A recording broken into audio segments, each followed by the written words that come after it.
Hello, this is Professor Kessler. I hope you had a chance to listen to my first lecture where we talked about describing the distribution of a single variable. We're going to move into a more useful and important discussion in this lecture where we introduce not just looking at a single variable, but really looking at the relationships among multiple variables.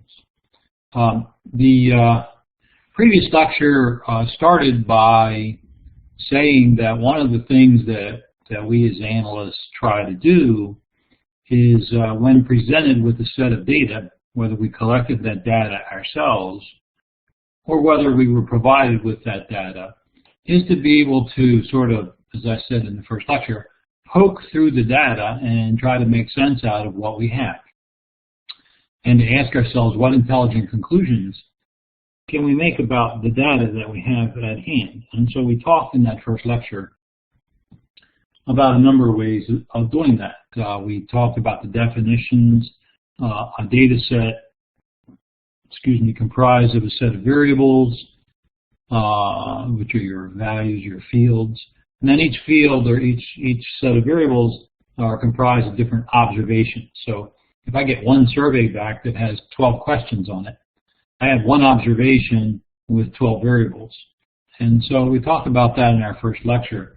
We also talked about the differences between the kinds of variables. We talked about categorical variables which don't have numbers. Instead, they have things like T for true or F for false or M for male or F for female or whatever. As we develop our analytical mind, and that's really what statistics enables us to do, we really start to ask more difficult questions, not just how many males did we have in our sample or how many females, but we start to ask, do the males' salaries tend to be higher than the female salary? So as we get more analytical, we start to ask questions about relationships among and between variables. And so you can sort of see some examples here on the overview slide about the kinds of questions we tend to push ourselves to ask when we study data. For example, is the poverty level related to the suicide rate? Are people who are more poor, have less income, more likely to commit suicide? It's a very good question. Is educational achievement related to income? In other words, do people with doctorates make more money than people with master's degrees? Do people with master's degrees make more money than people with bachelor's degrees? And so on. Does the neighborhood that people live in indicate the likelihood of their success as adults? Now, if we're going to measure this or analyze this, we need to figure out what kind of variables we would need to be able to describe adult success. What does that really mean? Does that mean salary, number of children, how many cars? And so we'd have to spend some time thinking that through. Does flex time, the ability to come to work over a period of over a window, increase or decrease productivity? So those are the kinds of questions that we start to ask in the analytical frame, in our analytical mind, and we try to use statistics to help us answer them, because facts are always better than opinions. They tend to persuade people more readily. So in terms of an introduction, we're always interested in relationships between variables. That's what we do as analysts, and what we do as mature thinkers, as graduate students, even as doctoral candidates. We mentioned before that there's a number of ways to measure single variables and to graph single variables, but now we're going to look at ways to measure and summarize multiple variables, to graph multiple variables, to put multiple variables into tables, and to be able to understand what we're seeing. As we'll see as we get into this, correlation is the most useful numerical summary measure, and it applies primarily to numerical variables, and I'll talk about that. Come back to that. For categorical variables, the ones that are not numeric, we have to use other tools. So I prepared a slide, and you can see it on this the screen, where I characterize the tools available for analyzing individual variables, and that's the top half of the chart. And so if my data my individual variable is categorical, I can do counts. For example, and remember the baseball example, where we have a number of players and we have them listed by position. I could do a count if the position is stated as, say, pitcher, outfielder, first baseman. I could do counts of how many pitchers I have, and how many first basemen in the data, and how many outfielders. We can also do charts, and we talked in the first lecture about histograms, and we also talked about box plots, the box whisper plots. And we did mention in the first lecture the ability to do time series charts if we have measures of data taken over time, because we can take the piece of data and the year, and we can begin to plot the data over time. So there are things that we can do when we have categorical and numerical data to look at the single variable and make conclusions about it. So as I mentioned in my opening, we really tend to more often look at the relationships between two or more variables. And still, we're left, even in this analysis approach, we're left with the challenge. And the challenge is, are both of the two variables that I'm interested in categorical? If they are, I can do counts, but I can do the type of account called a crosstab or a pivot table, which we'll talk about. I can also do charts of joint accounts of counts, and I can express how to do that later, and it's also described well in your text. What if the two variables I'm interested in analyzing, one is categorical, say, for example, male, female, and the other is numerical, for example, salary? Well, what kinds of things can I do if I have a combination of categorical and numerical data? Well, I can certainly do summary measures by categories. I can look at the average salary for males and the average salary for females. I can look at the highest salary for males and the highest salary for females. And so I can do a lot of summary measures by categories. I can do side-by-side box plots or histograms to be able to sort of compare the data side-by-side. And I can do pivot tables, which we'll talk about. And finally, if all of the variables are numerical, I have many more tools, statistical tools, at my disposal. I can, in addition to everything else I mentioned before, I can do scatter plots, which are very important, and we'll spend time on. And I can do regression analysis, which is very important, producing a trend line. Excuse me. I can also do correlation analysis, and I'll show you how to do that, and I can produce pivot tables. So I have the most flexibility when I'm analyzing relationships among variables, when the variables that I'm interested in are all numeric. Let's begin with categorical variables. Remember from the first lecture, if I have a single categorical variable, I can use counts. In addition to pure counts, I can indicate percentages as well. So if we're looking at, say, the region of the U.S. where all of my respondents live, I could count how many respondents lived in the Southwest, in the Northwest, the Northeast, and the Southeast. So I can do counts and I can do percentages if I have a single categorical variable. If I have two categorical variables, I can also do counts, and we'll see this visually in a second. I can do counts of categories of either variable separately, just like I would do with a single variable. I can also do counts of joint categories of two variables, and I'll show you this. And I can display counts in a table called the crosstabs, also referred to as a contingency table.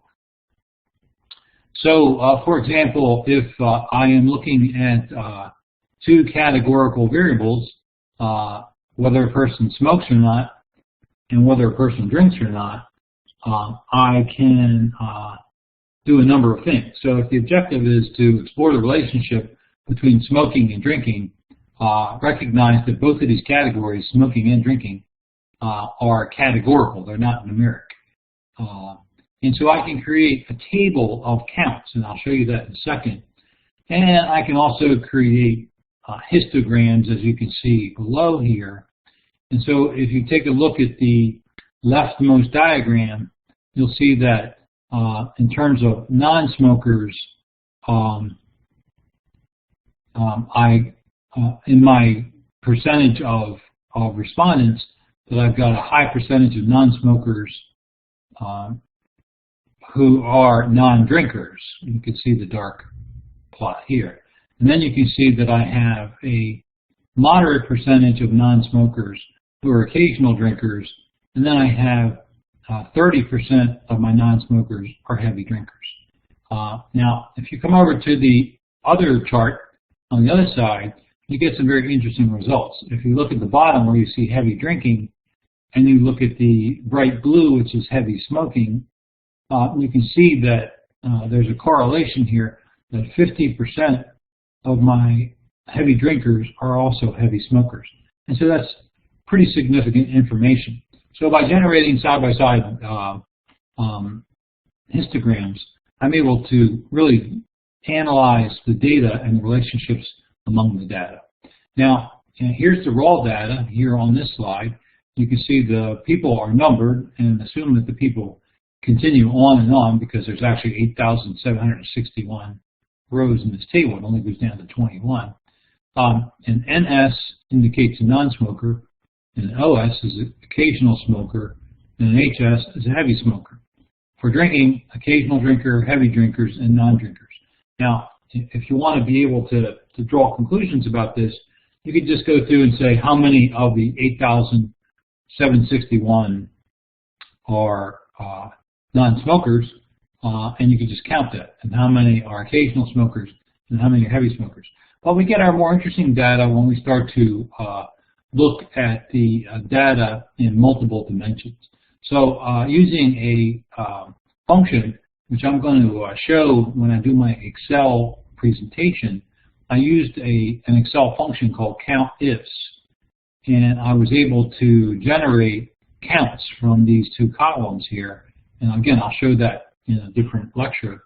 And so I know that based on using the COUNTIFs formula, that I have 2,118 people who are non-drinkers and non-smokers out of 8,761. I also notice that I have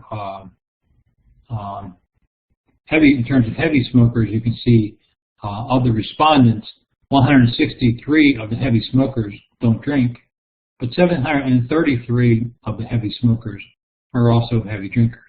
And so you can sort of see that we sort of tend to get these clusters here in these upper ranges here. And so it's very useful data. You can draw your own conclusions based on the numbers, but the reality is by being able to take what I termed before a pile of data with multiple variables, you can start to draw conclusions by simply using counts to be able to compare the relationship between smoking and drinking. And these tables were designed to enable you to do so. When you have a categorical variable and a numerical variable, you encounter something that statisticians commonly characterize as the comparison problem. And categorical and numerical is really one of the most important of the data analysis problems, because often if you're doing a survey, you are more likely to collect demographic data.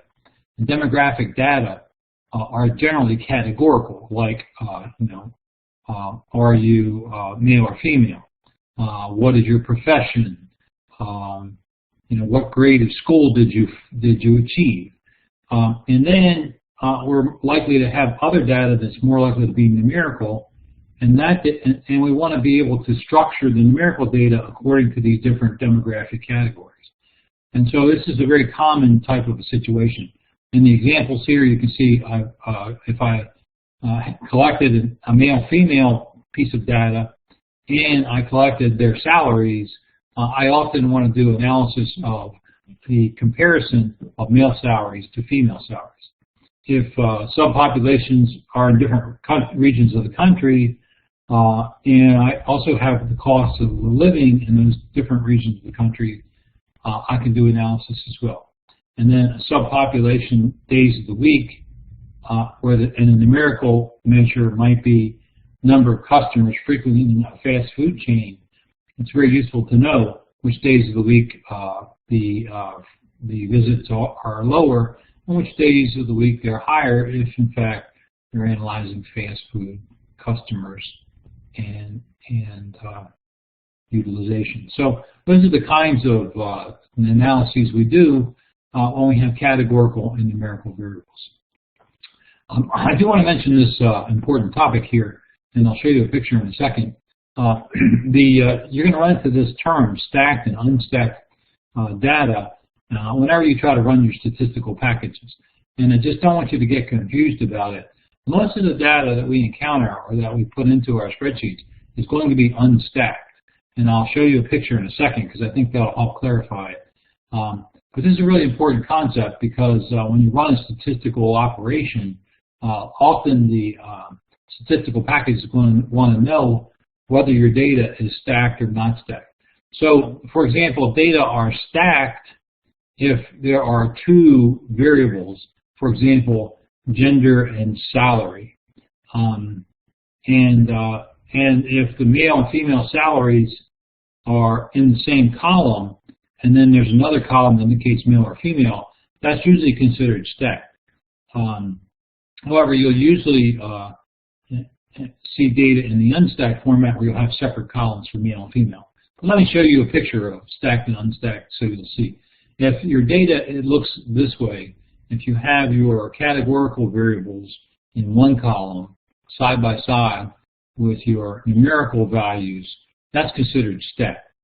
On the other hand, if you take all of this data and you break it out so that you put only your female values in this column here, and then you put only your male values in this column here, that's considered unstacked. Most of the data that you're going to run this semester is more likely to be unstacked than stacked, and you'll see that as we go along.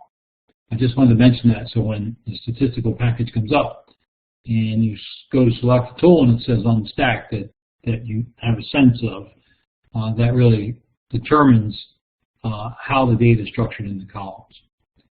Okay, let's look at a baseball salaries example, a continuation from lecture 1.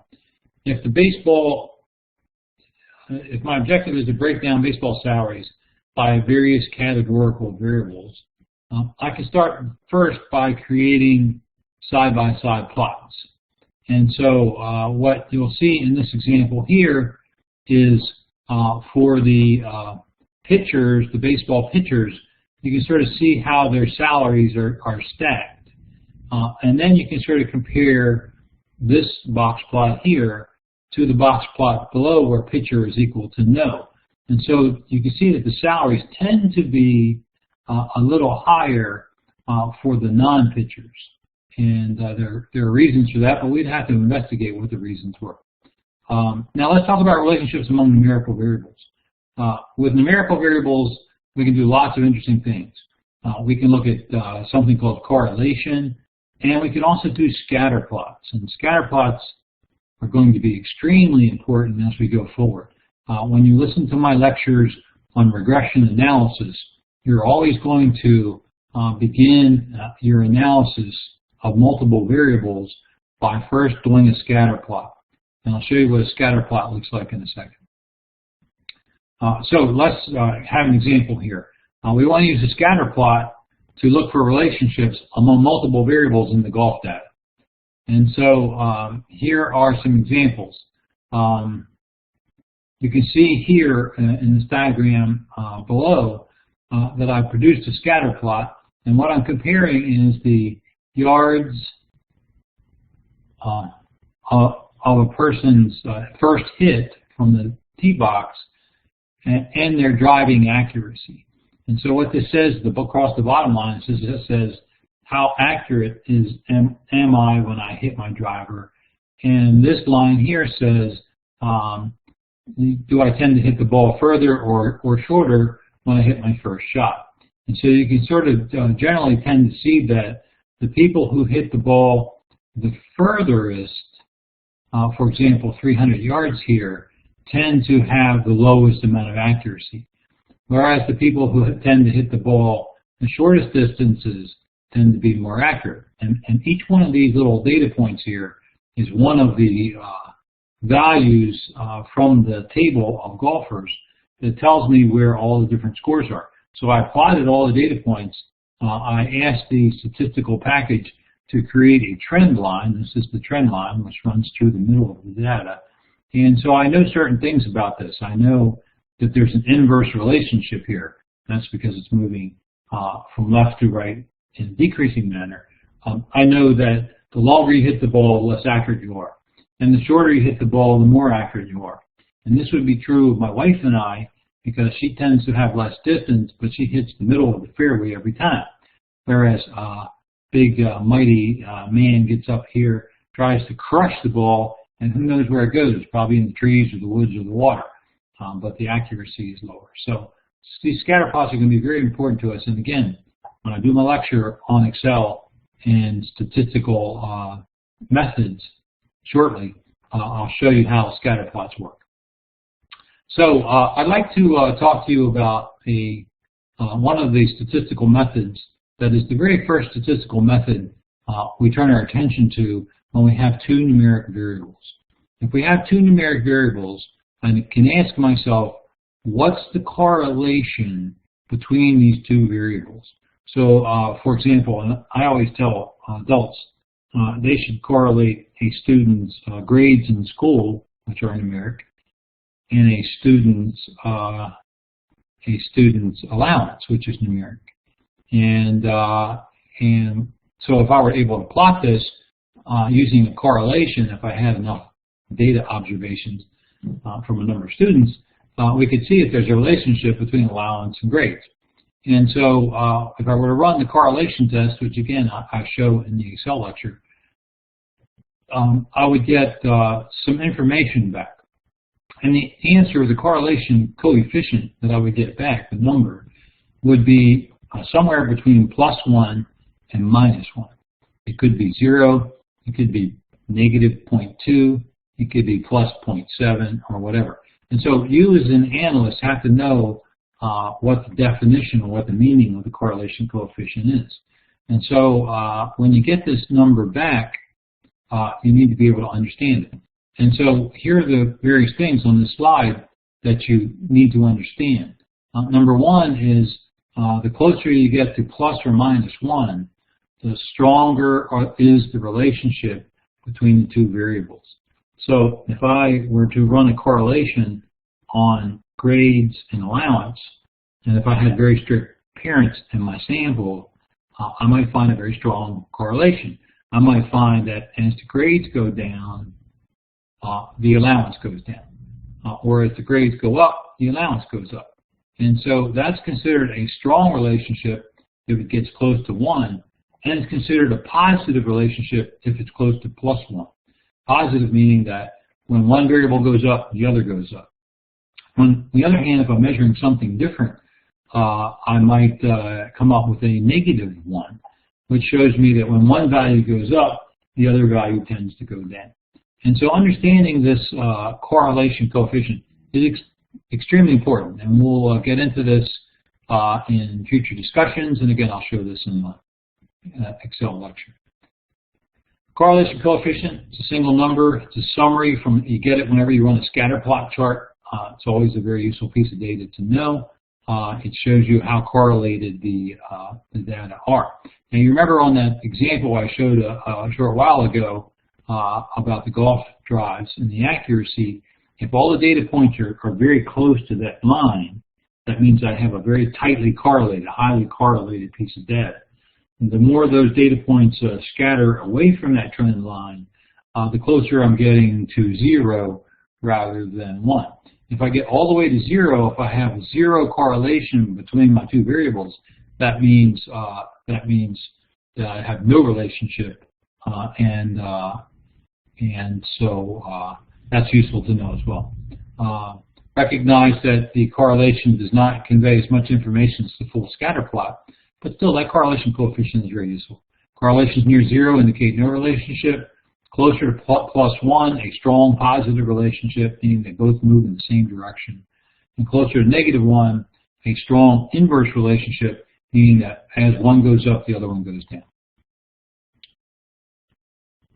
Again, you can see a scatter plot, and again, I'll show you how to generate a scatter plot in a different lecture. You can see in this place, cuts made, how many people made it to the weekend rounds when they're playing golf versus the number of rounds they played during the year. And it tends to show the more rounds of golf you play during the year, the longer in the tournament you get to go. And so you can see that these data points are all scattered pretty closely around this line here. And you can see this correlation coefficient down here of 0.891. And that's a positive number because we don't see the negative sign. So it's not 1, but it's getting close to 1. So a very strong relationship.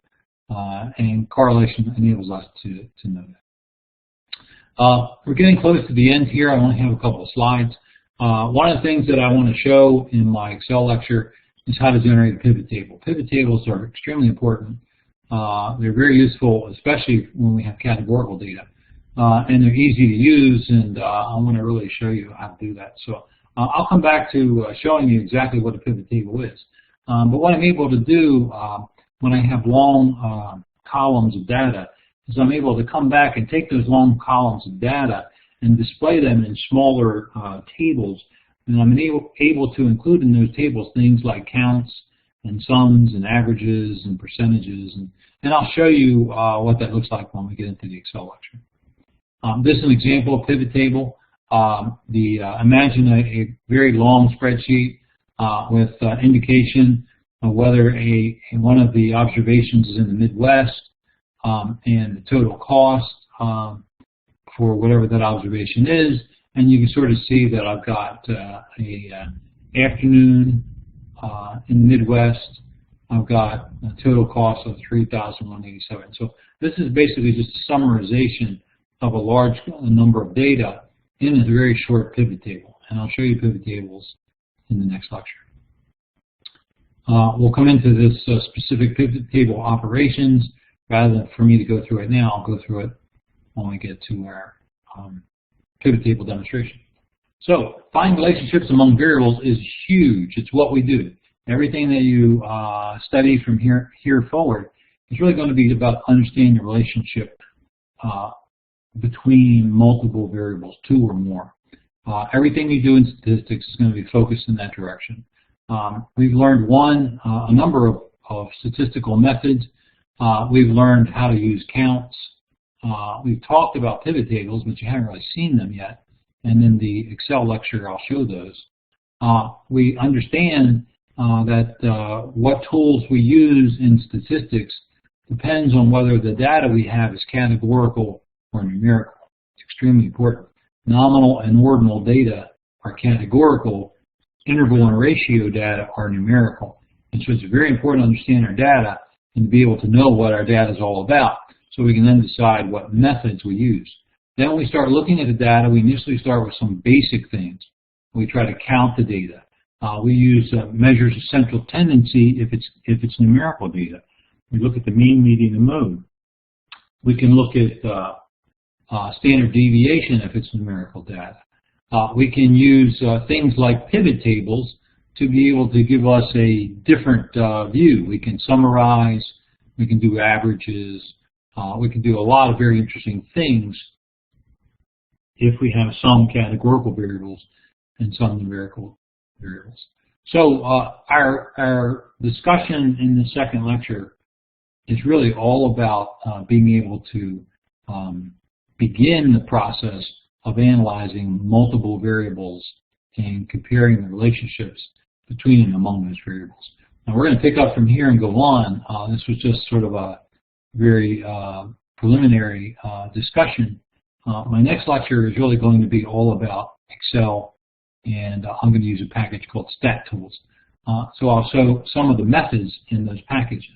From there, we're going to move forward into talking about analyzing these relationships among variables more rigorously.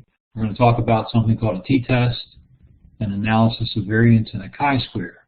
And by the time you finish listening to these lectures, you're going to know what they mean and when you should use those tools and how to run them. Then, towards the end of the journey in statistics, we're going to go into some more advanced statistics. We're going to look at regression analysis. We're going to look at time series analysis and forecasting. So we have a journey ahead of us. We're trying to take it slow as we go along so that you don't get intimidated or lost along the way. We'll continue this discussion in our demonstration of Excel and a statistical package called StatTools.